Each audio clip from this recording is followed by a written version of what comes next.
Gaano nga ba kalakas ang harvest ng solar kahit maulap? Tignan nyo, puro ulap ngayon dito sa amin. Pero tanong, gaano pa kaya kalakas ang harvest ng solar kapag ganito kakulimlim? Alauna na ng hapon, sabi ng weather app. Ngayon ay maulap or cloudy. At oo nga, halos walang liwanag. At dito sa satellite view makikita nyo yung blue dot. Kung nasaan tayo nagyon ay natatakpan ng maraming ulap, ito ang isa kong gamit na 550 watts na bifacial solar panel. Nakakonect sa isa kong 12-volt system. May load ako ngayon na isang electric fan na 60 watts. At kahit puro ulap may harvest pa rin. Eto may charging current pa rin. Hindi man maaraw na ngayon tuloy pa rin ang pasok ng kuryente. Kahit makulimlim hindi talaga zero. Sa BMS app kita pa rin ang incoming watts at current. Patunay na may harvest kahit walang direct sunlight. Alam nyo ba? Kahit makapal ang ulap, umaabot pa rin ng den hanggang 25% ng liwanag ng araw sa solar panels.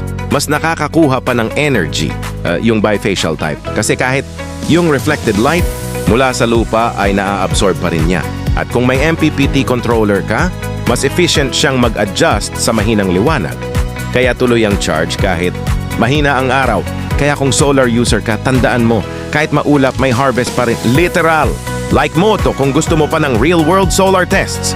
Next time, itetest natin kung may solar harvest pa rin kahit umuulan na.